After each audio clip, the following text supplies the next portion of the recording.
Right guys, welcome back again. Right, we are here now with Ash. Ash is going to do a little talk through of exactly what's gone on, what he's done and what's happened, and then we'll go on to the break-all figures afterwards. But guys, I've been out in this car already and it is an absolute savage, so I'll pass you over to Ash. So Cayman, of course, is on the stock ECU, wasn't it, on the Rabid ROM. Yeah. Which, you know, it's always just a case of, you know, we wanted the safeties and was always see what we can do. So, you know, we spoke about the EMU Black quite some time ago. Yeah.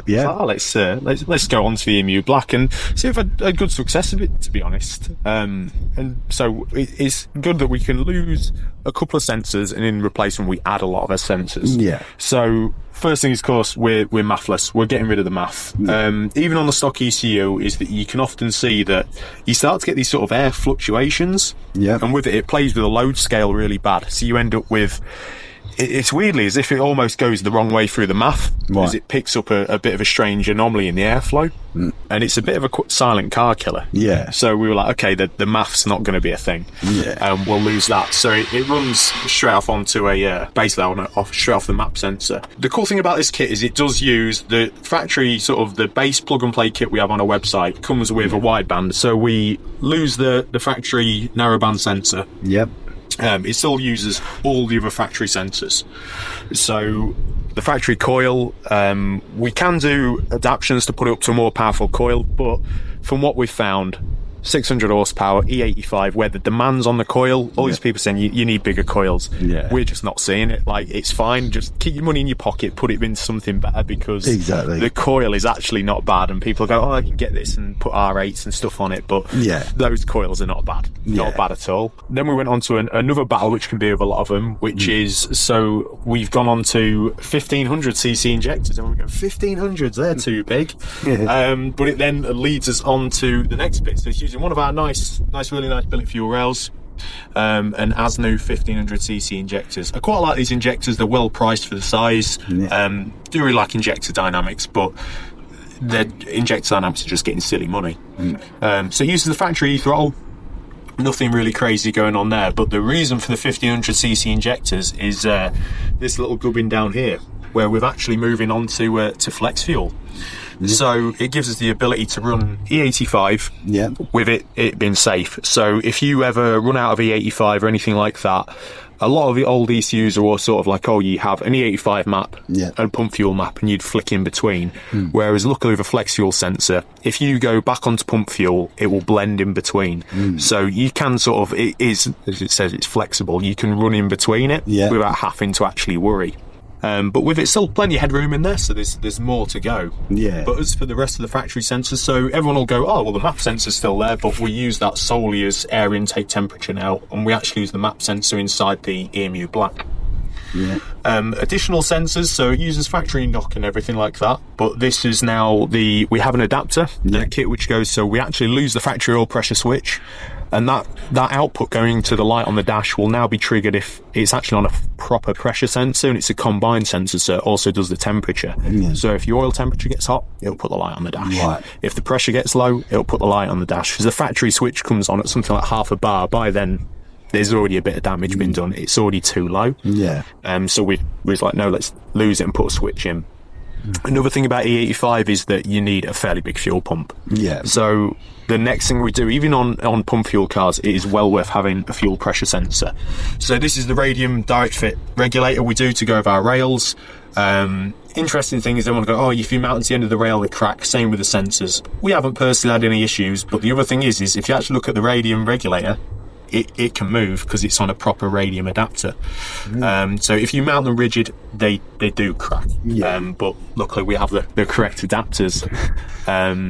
So a bit of extra plumbing is a nice little thing I'm always quite proud of, is that we have all in-house now, all the tool to make the BMS crib style hoses. To try and sort of separate us above from a lot of the other guys, so just to make it nicer. You know, a lot more of a tolerance to it, and you know, there's less room for basically human error. So we are on to, of course, a proper wideband, and then you've gone for the addition of that we've put EGT onto it. Massive thing. When anybody sort of goes to tune these high, it's I did say to someone the other day, the full saying, if someone goes, oh, the more you know, and the full saying is the more you know, the more it hurts. Yeah. And the more you realise how hot these things are getting. Yeah. And how close you're running them to damage. You know, we've seen many cars, especially the glorious thing about this ECU is anti-lag, flat shift, things like that. Yeah. Is without the EGT, you're going to cause a lot of damage. Yeah. And it's not what we're about. We're not here to break your stuff. Exactly. Whereas that we can log, and you start to realise, especially if you ever we put one of these on a KO 4 car, you see the heat you generate is absolutely out this world. And you think, it's like, I've been tuning cars like this for years. How are they not all dead? Yeah. One's good. Luckily been on E85. It's even dropped the temps quite nicely. The actual plug and play kit you buy, if you were to buy it from our website, Yeah. it does actually come with all the plugs there. So you don't have to then pay for anything extra. You literally buy the sensors, the oil pressure and temperature sensor plug straight in, the factory coolant temp sensor. I do plan to upgrade it. We're almost out of inputs, but I was going to actually go to coolant pressure as well for when we really get pushing. Fuel pressure sensors there. Yeah. Factory cabin crank sensor work perfectly. No issues whatsoever. The can's all integrated, so all wheel speeds, all the can data from the ABS goes to the EMU Black, so we can use it to tune with and set up all boost by gears. It knows the ratio of the car, it knows what gear you're in. Yeah. So we can do all boost by gear, all the other fancy bits anyone would ever want. We've done it, and then now we're constantly expanding on further to the dash side and even more into the CAN bus side, so we've got a lot more switchable going on in the works. It's just slowly finishing it and getting it perfect, and now we're starting to send messages back down the CAN stream constantly. It's always making sure that we're not doing anything strange. Right. But overall, this has been enjoyable. It's done well. It's done real well. Right, and do you want to tell everybody what it made exactly? So if we go to, so if they don't blow away, Yeah. so where we ended up on low boost is 502, and then low boost was 445, and it did fairly okay. But as we started to increase the boost, it got fairly knocky in the mid range, so we ended up pulling a fair bit back out. But then as we got to the top, it really started to choke, and it started to suffer really quite badly ignition timing wise.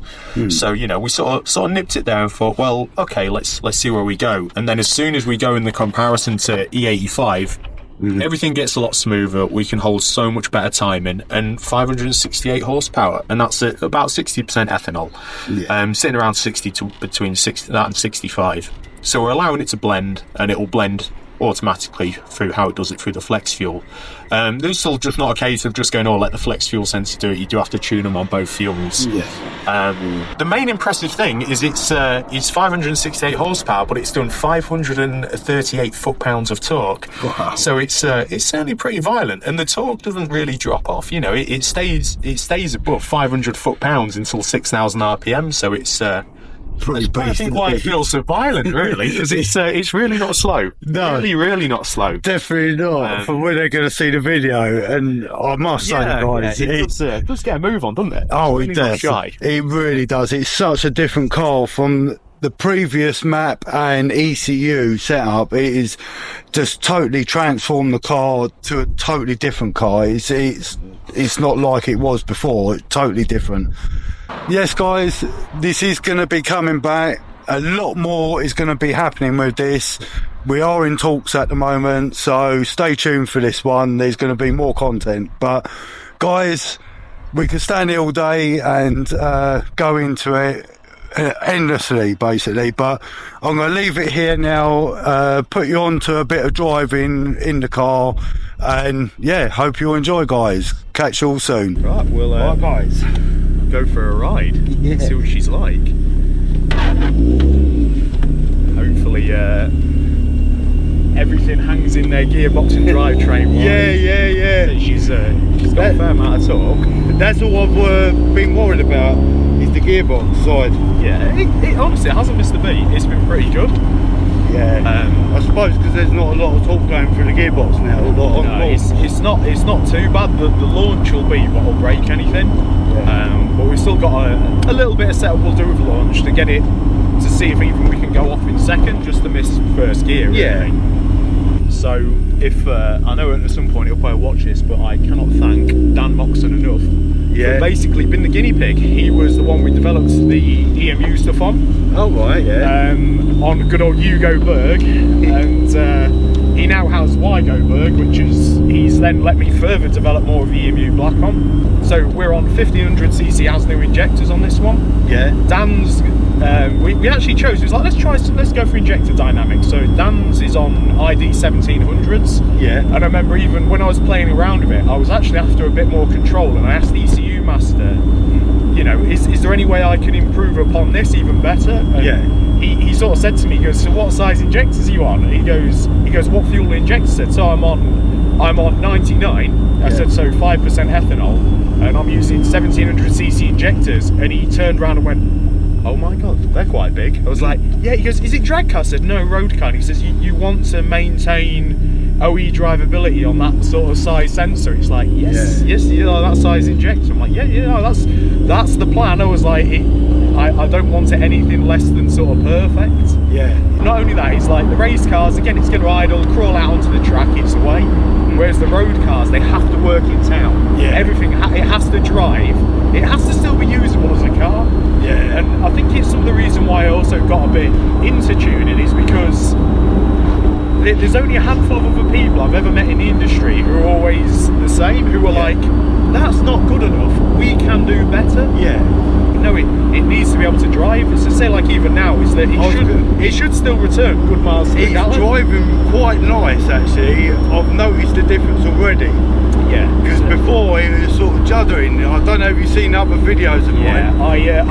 But the great thing is I like having a car come in when it's run on either someone else's software, or if it's been on a different ECU. Yeah. Because then I've got my target point for that's how it drove. Yeah. I need to either completely match it or improve it. Yeah. And it needs to be smooth. You know, if it's not going to be smooth, or if it cuts out at junctions or doesn't idle, it's no good. It's not a car. It can't be used. Because these G series are really good. It's our go-to turbo. They do a range going all the way up to allegedly 1500 horsepower now. So it'll do it. You know. So I love that smell of the ethanol as well. I can smell it. Yeah. You'll get used to that. I love it. I think they should do an aftershave in it.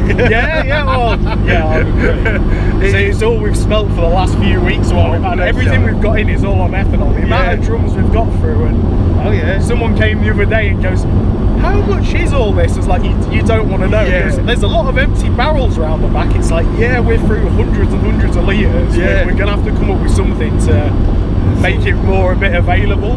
So let's have a little bit of fun because there's no one behind us. So if we put it onto high boost, if I go higher in the revs, and then I go to let off, the anti-lag will come on.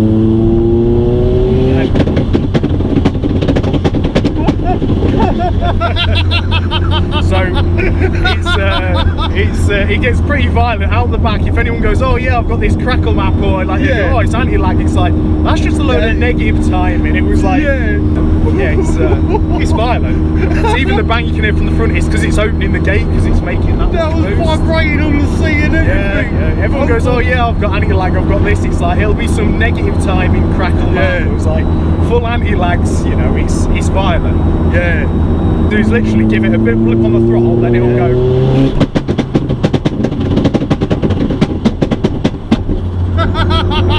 And you can hear the recircle let off at the end, so because it is still making plenty of boost. Oh my good god! So we'll spin round here and we'll shoot back, and then we'll open her up, and we'll see what the torque level's like. So if you're sitting still and you do the anti-lag, it's got to be over 3,000 revs, and then you'll do it. So we'll go for the launch as well. So the launch at the minute, we've still got to get it set, so it'll make a bit more boost so we can sort of target it. But the launch will be always active as long as you've got your foot hard enough down on the throttle. So I don't even need to be in first, but if I plant my foot just down the floor, we'll go. And then the more I'll pull, then it goes on to anti-lag. So, but we'll do it so it'll gain even more boost. My god, that is absolutely savage. Oh, that ethanol. I love it. Yeah. Oh, it's an interesting smell. Oh, it's beautiful. It's when you go to pour it in, it's like, this looks like really dirty water. Yeah. Because like it's not a particularly great colour, but right, she'll probably go wild.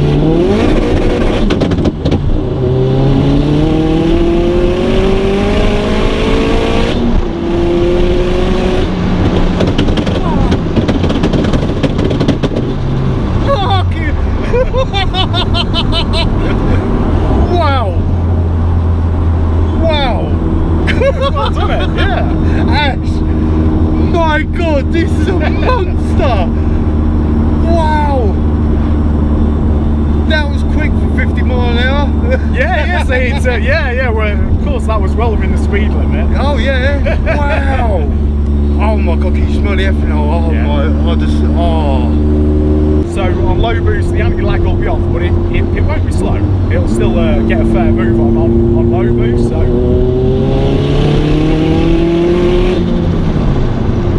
Well, of course, we've not got the anti-lag on at that, so it's still really not slow. Yeah. See, now you can start to smell the ethanol even more. Now the gate's been open. Oh, it's beautiful. So as well with it, as long as we're above certain revs, it'll have. It's got no lift shift. So we might just need to recal it a little bit. But if I go for it, so you don't actually have to let off the throttle. All right. So you can just go literally just. Needs to just trim a little bit more out. It just shot up a little bit there. Yeah. You can keep just your foot hard down. Yeah. And it'll just cut for it. Yeah. Right. But no, you happy? Yeah. Do you have a go? Do you have a go? No, I'm gonna you show me. You know what I mean? Yeah. I'll have a go in a minute. But I say it's good fun. Oh, I know who I could. Real good fun. I tell you. Let's flicker back onto high. And we'll see what she does.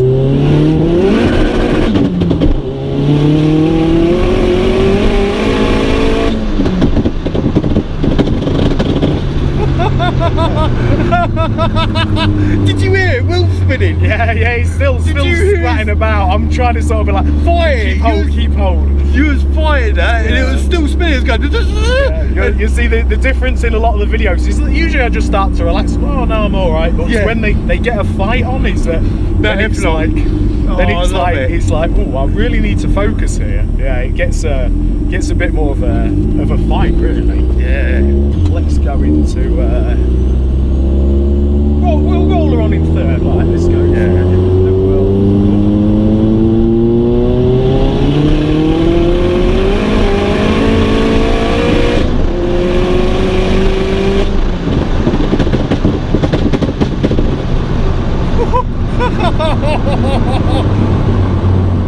Wow.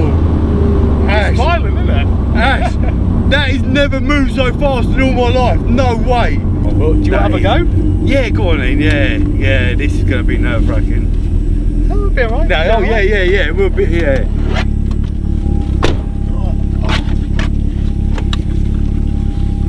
I'll sling the harnesses on because we never know. Yeah. So the only thing to remember if we go on too high is just remember if you come down to braking is just stab the sport button, switch the anti-lag back off, but see how you feel. Oh, getting used to the clutch again, yeah.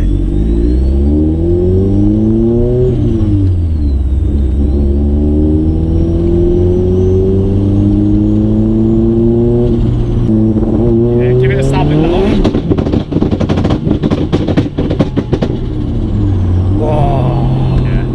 So literally almost get up above 3,000, give it a stab, then let off.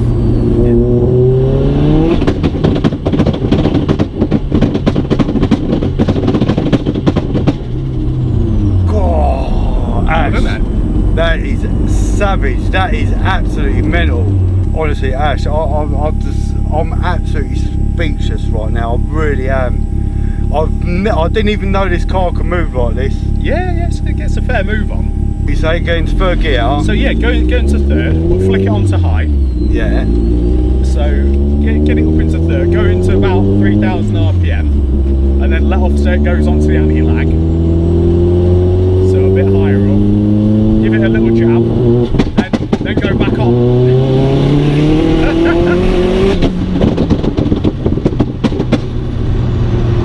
it's that instant pickup because there's no look at all the black lines we've left for quite a while. It's because it's instant because the turbo's still making boost. You don't have to wait for it anymore. Really? Yeah. So I usually hold them so we're not too nasty to the turbo or put anything too aggressive. It'll hold about a bar of boost. Wow. So the second you go back on the throttle, there's a bar sat at the throttle plate ready to go. Wow.